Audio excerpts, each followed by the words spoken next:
How many hours of your life have you wasted managing other people's reactions, their moods, their choices, their opinions of you? That mental energy is your most precious resource. But right now, you're spending it on things you cannot control. This video is about a simple shift that changes that. It's called the let them theory. And no, it's not about giving up. It's about taking your power back. In this video, we'll break down the simple two-part formula that stops your inner exhaustion and puts your focus back on what you can control. If you're ready to put down a weight you've been carrying for far too long, let's begin. Before we go any further, there's one thing we have to get right. If you misunderstand this, let them will do the opposite of what it promises. When most people first hear, let them, they think, oh, I get it, you're telling me not to care, to emotionally check out. If that's what you think it means, then yes, you'll end up colder and more isolated. That's not freedom. The real power of this book lies in a complete formula. Let them plus let me. Both parts are essential. Let's start with the first half, let them. The book uses a very vivid metaphor, a seesaw. Think about a moment when someone's behavior upset you. A friend didn't reply. Your boss criticized you again. Someone treated you unfairly. What happened inside you? Your mood dropped instantly. You felt smaller, weaker. It's like you were suddenly sitting at the lowest end of the seesaw. In that moment, your emotions and sense of control were handed over to someone else. Let them is the moment you push off the ground. You tell yourself, fine, they can do whatever they want. And for a moment, that actually feels good. You pull yourself out of the emotional mud. You finally get some breathing space. But here's the problem. If you stay there, detached and above it all, you don't become free. You become disconnected. That's why let them by itself is a trap. Real change happens when you activate the second half. Let me. After stepping out of the emotional reaction, you turn the focus back to yourself. You ask, okay, this is who they are. Now what do I do? That's where power returns. The seesaw comes back into balance. And that balance, not detachment, is the real goal. Once you understand let them plus let me, you can use it on the most common battlefield of all, daily annoyances. They're not big disasters. They're just the small things that slowly drain you. The slow driver in front of you, someone blasting videos out loud in public, being in a hurry and getting stuck in traffic, and we usually think, these people are making me angry. But the real issue is, the moment we try to control them, we lose control of ourselves. Mel shares a story from a flight. The man behind her was coughing nonstop, loud, uncontrolled, not covering his mouth. She had an important speech coming up and couldn't afford to get sick. She politely asked him to cover his mouth. He nodded and kept coughing the entire flight. And doesn't that feel familiar? The more you try to control someone, the more helpless you feel. When you're that irritated, your rational brain shuts down.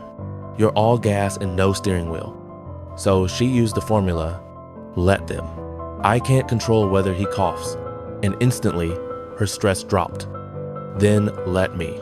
What can I do for myself?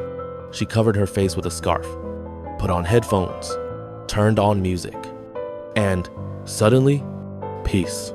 Because you will never be able to stop other people from being annoying. But you can always decide whether their behavior gets access to your energy. What if the pressure isn't coming from strangers, but from people's opinions? Have you ever done this? You had a good idea in a meeting, but stayed silent. Or you wanted to post something you genuinely liked, and then deleted it. That fear looks small from the outside, but inside, it keeps you trapped. Even the author was stuck here. For 2 years, Mel didn't post her work online because she was terrified of what friends and family would think. That fear cost her time, money, and peace. People love to say, just don't care what others think. That advice is useless, because we do care. So the book suggests something radical. Let them think whatever they want. You can't control what goes on in someone else's mind. And here's the truth. Even the people who love you have negative thoughts about you sometimes. Mel jokes that when she wakes up to her husband's morning fart, her first thought is, that's disgusting.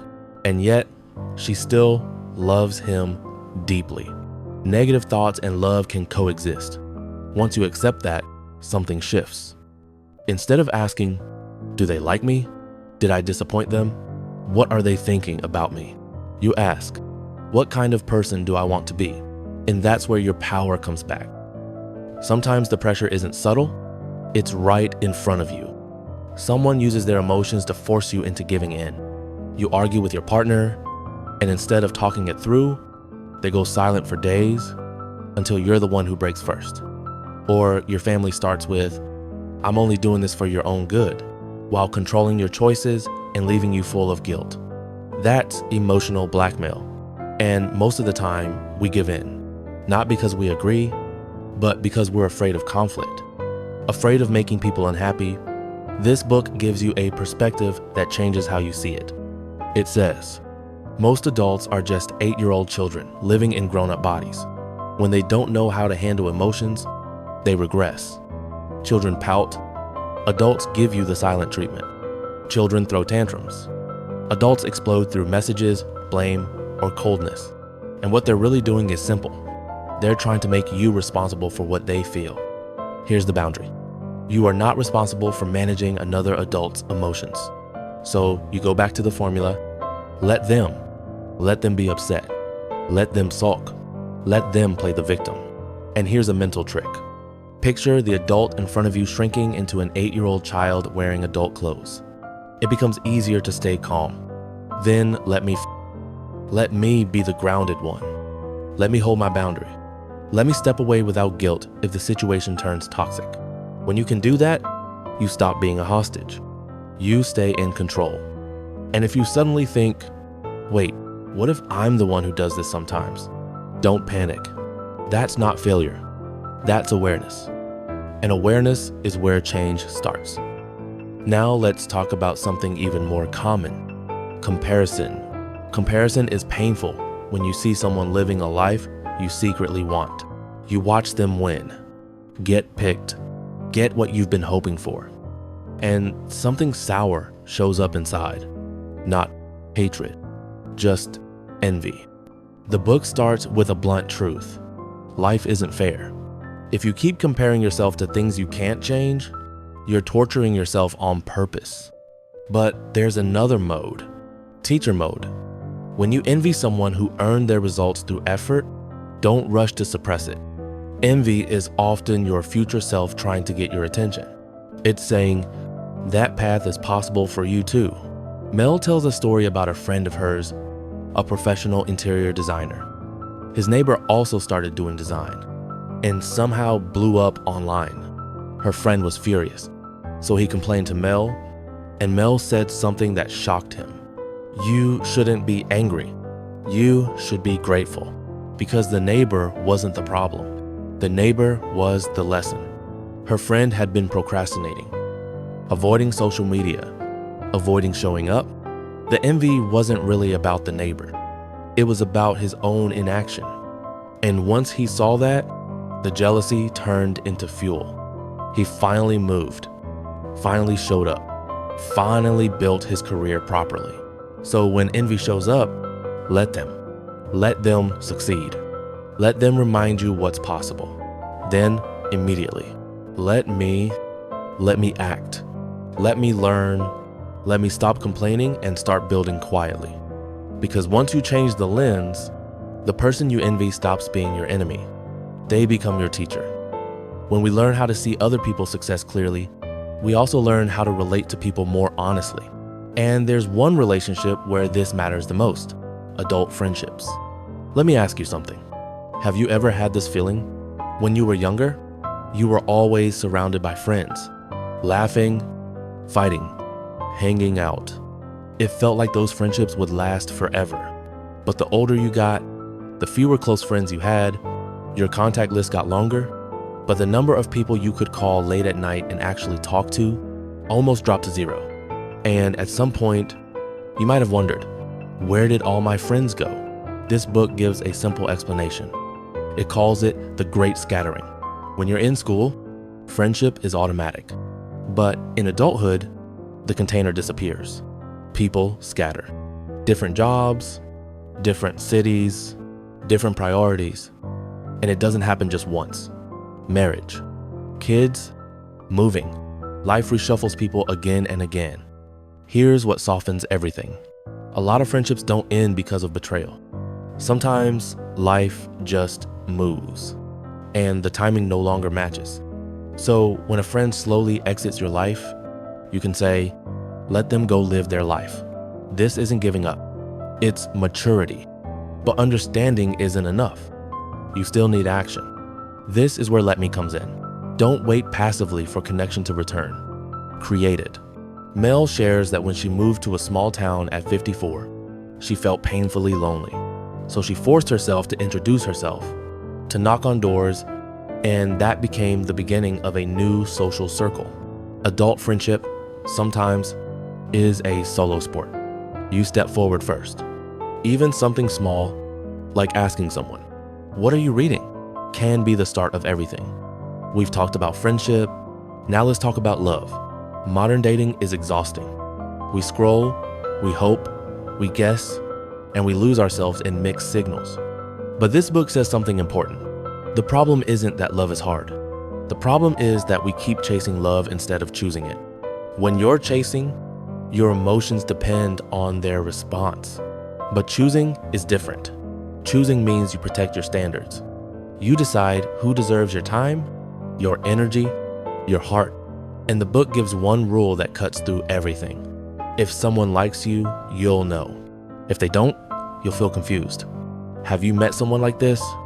One day they're warm, the next day they disappear. They flirt, but they don't show up. The book says it plainly. Mixed signals are not mixed. They send one message. You are not their priority. So this is let them in love. Let them show you the truth through their actions. Forget what they say. Behavior is the truth. Once you see the truth, it's your turn. Let me respect my time. Let me respect my feelings. Let me walk away.